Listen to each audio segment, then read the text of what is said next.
And guys, what is going on once again? This is the Club of the Man 1993 coming at you for my second live review of the night, as we are now going to talk about 205 Live from the November 28th, 2018 edition of 205 Live that took place like last night's edition of SmackDown Live in Minneapolis, Minnesota. Thought we had another pretty solid show, strong show overall, in my opinion. Some little strange turn of events happened in the middle of the show, but an awesome tag team main event definitely. And we have another pretty good tag team match set up for next week, which I am definitely looking forward to seeing with the stipulation they're having to it. So we'll see what we got here as we talk about this show, and then we'll move on from there. So the show opened up with Drake Maverick. Once again, this is the Drake Maverick I enjoy, not Drake Maverick, the heel manager on Raw who apparently likes to piss on people's robes. Not going to go there, but he hypes up what's happening tonight as always, which I always enjoy these little segments. We're going to be getting a match with Noam Dar and Mike Kanellis. We're going to have the return of Hideo Itami, who has not been seen in over a month since his Falls Count Anywhere match with Mustafa Ali, or as it always sounds like Maverick says, Mustafa Ali, pretty much. I don't say Mustafa or something like that. And of course, then the CM Ali, the main event is a tag team match that he's always wanted to see. Cedric Alexander and Buddy Murphy Cedric Alexander and Mustafa Ali taking on Buddy Murphy and Tony Nese, which was a pretty awesome main event match, I gotta say. So the opening match was Noam Dar taking on Mike Kanellis with Maria Kanellis on commentary. Before the match starts, Mike blew a kiss to Maria Kanellis, and then Dar starts waving at her a bunch of times before the match actually got started. So it was a little bit strange. Some back and forth action going on here. Kanellis did club Dar in the leg, smashing him into the announce desk. Dar did return the favor. And then Maria Kanellis was on commentary, kind of, getting a little more background behind what her and Mike's idea is and what was going on 205 Live and their issues with the Lucha House Party as well. She tried to cause a distraction with Mike then clobbering Noam Dar. Tracy Lux on the floor. Dar whipped reverse, dropped down to duck a crossbody, and Mike, of course, eats the mat. But then the match goes on, and then the Lucha House Party's music hits.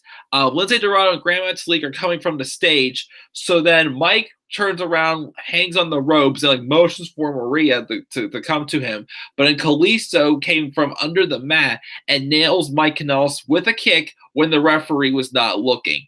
Noam Dar was ready, hitting the Nova Roller kick, wherever it is, to the side of the head, and for him to pick up the victory over Mike Kanellis, which, I'm cool with because Dar hadn't really been picking up victories. He won his little 2 out of 3 feud with TJP that he had, but afterwards he was kind of being more so the baby face who was just there to put over, the heels who needed victories. So again, I'm fine with Mike Kanellis not being, an undefeated wrestler at 205. He doesn't need to build his character around that. Match wasn't too bad. I keep continuing to say though, it is starting to show what we were probably expecting from the Kanellises when they came to SmackDown Live last summer in 2017. It looked like that Maria Kanellis was going to be the one to stand out more than Mike. She was going to be the one to pretty much label the fact that she wore the pants in this relationship, and she's the one that feels like she feels more over than Mike. Mike has shown me some more stuff in the ring. Now he's actually getting more time to do something since he's put on a brand that's going to be used and not on Raw, where he's a main event or something, and was doing absolutely nothing on SmackDown Live except be the jobber to put over the NXT call-ups and whatnot. But I definitely am digging this pairing, and I want to see Mike look like a little bit better in the ring though. I'm still growing on him, but I definitely think this whole idea with Maria is this being more so Maria Kanellis' spotlight than Mike's. I think it works very well. It creates something type of fresh concept for the show, which they did appear again later on in the show. We'll get to that though in a little bit. Then backstage we have Tozawa and Kendrick just working with each other. Tozawa's coaching Kendrick on striking, encouraging him to be apparently more aggressive, which again still feels weird because I still felt Brian Kendrick was aggressive, even though he doesn't show any mercy. Again, this whole breakup thing with him and Drew Gulak and Jack Gallagher was kind of random. Then we see Gallagher and Gulak cutting a promo from a podium as their politicians, saying how they used to consider Brian an ally and a friend, but now he's a loathsome cumber ground. Gallagher explains it is as someone useless who only takes up space.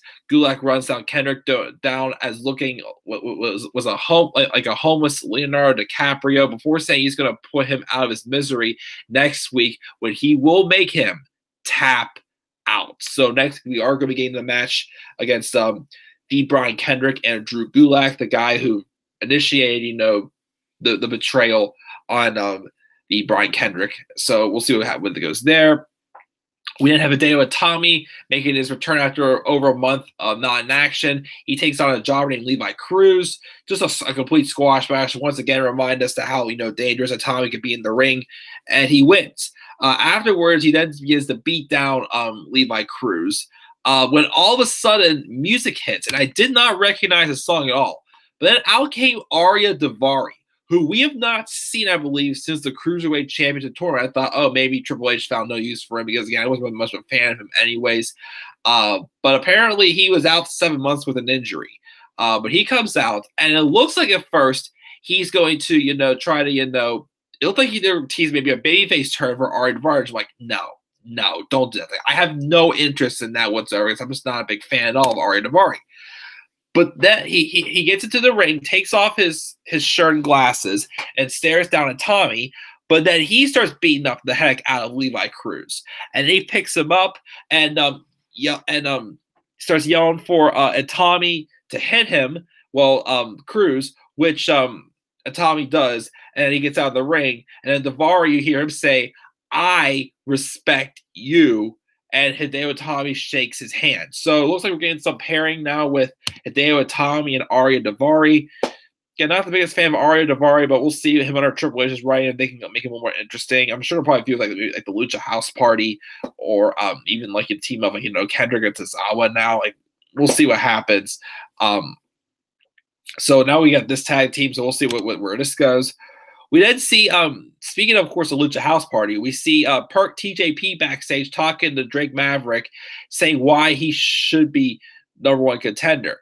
But Maverick says he should because he lost to Grand Metalik last week, which Perkins says that he beat everyone in the Cruiserweight Classic. Drake says that was 2 years ago. Perkins tries to blame Maverick's problem on Raw, which I'm like, okay, don't even get me started on that. When all of a sudden, Mike and Maria roll up and demand his help against the Lucha House Party. At first, Perkins tries to beg off, but then Maria tells him that they're in this together, and then he agrees, which Drake Maverick says he'll consider it. But then Maria doesn't like just a consideration. She doesn't want just a match. She wants to embarrass the Lucha House Party in a tornado tag match, which Drake Maverick says that's a good idea. So that will be a match next week, of course, along with Gulak and Kendrick. We will see also. And we finally got our main event. It was a team of Cedric Alexander and Mustafa Ali taking on Buddy Murphy and Tony Nese.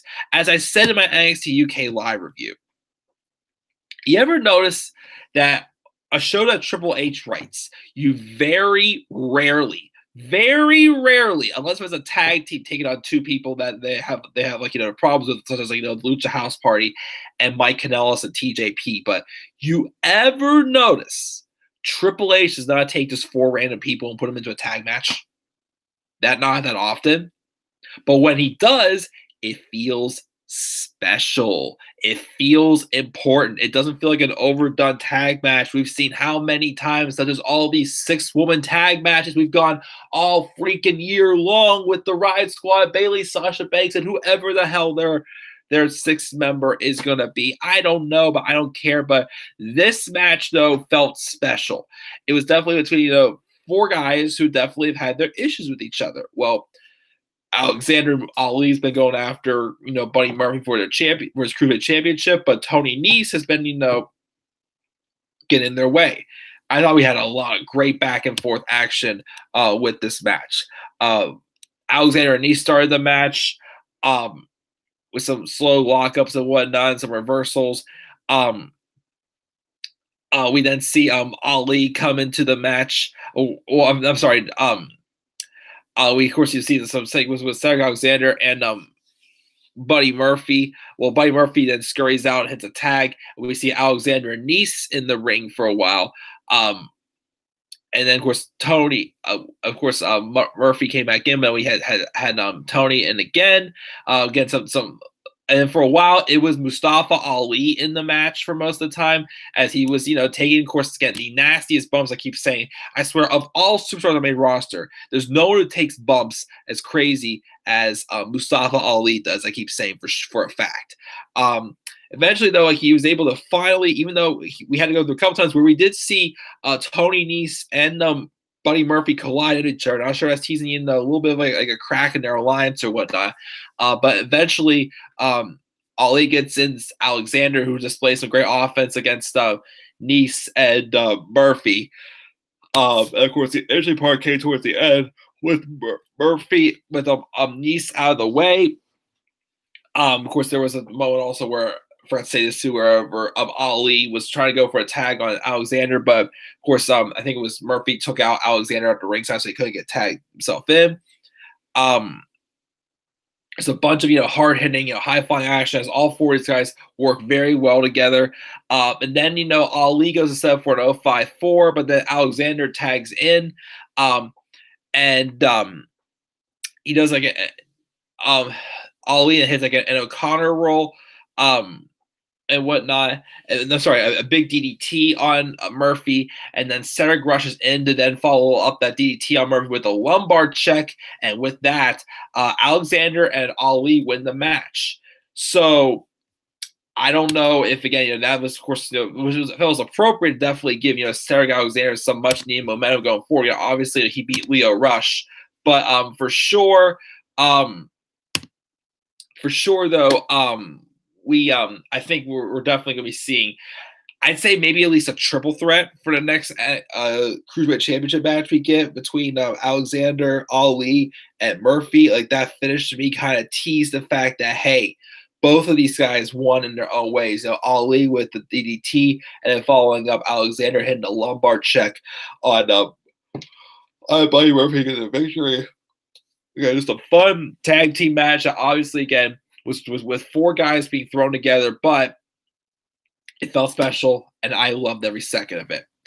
So, guys, that is it for my live review of 205 Live. I'll give it a B+. That was a strong show. Live chat was just a message from Elite Squad. What's up, Elite Squad? Saying Cruiserweights need tag titles. So many tag teams. Lucha House Party, TJP, and Mike Kanellis, which that's just for the few with Lucha House Party. Nese and Murphy, maybe. Ali and Cedric. I mean, they're not for sure a full-time team. Yeah, I mean, they do have some tag teams, but, I don't know if they will ever give tag titles. I mean, maybe, but we'll see what happens. Of course they do, because there were rumors for it once, but then they kind of pulled the plug. So we'll see if they ever give the Cruiserweights tag titles. But, of course, don't defend them on all pay-per-views for sure. Please don't. We don't need all these championships. Boy, it drives me nuts. But you're right. There definitely is a big build of alliances. Again, not all of them I think are going to last or are meant to be, like a tag team thing per se. But we'll see what happens. But yeah, B+ for 205 Live this week, guys. I did not get to watch NXT yet, so I'll watch NXT now. Then I'll review it tomorrow morning. And then, again, I'm going to try to get back to my video game Let's Plays again. But again, it's been a busy week with my trip to Cleveland, a couple other little things going on for the holidays in my personal life right now. Everything's, all right, just so everybody knows. So again, that's why of course I've been actually busier lately again with the holidays, again, my extra job right now. So again, to stay patient means I keep saying I'm not going anywhere. So I will get back to Hitler at the Ninth Gate, Backyard Baseball, and Harry Potter and Sorcerer's Stone PC gameplay. Again, I will be doing my special live stream this coming Friday. I may have to consider canceling next week's, though, because of my schedule next week. But I'll explain that, of course, on Friday when I do my special live stream. But guys, again, thanks for being patient with me. Again, I'll review NXT first thing tomorrow whenever I get up, and I will see you guys all then. So again, B plus 205 Live. What are your thoughts on 205 Live? Let's leave your thoughts down in the comment section below. And as always, remember to click my like and subscribe or comment on my channel. Follow me on Twitter at TheMayorBarney3. And I will see you all guys tomorrow for my NXT review. So until then, guys, have a great rest of your night. Sweet dreams, and peace out, everybody.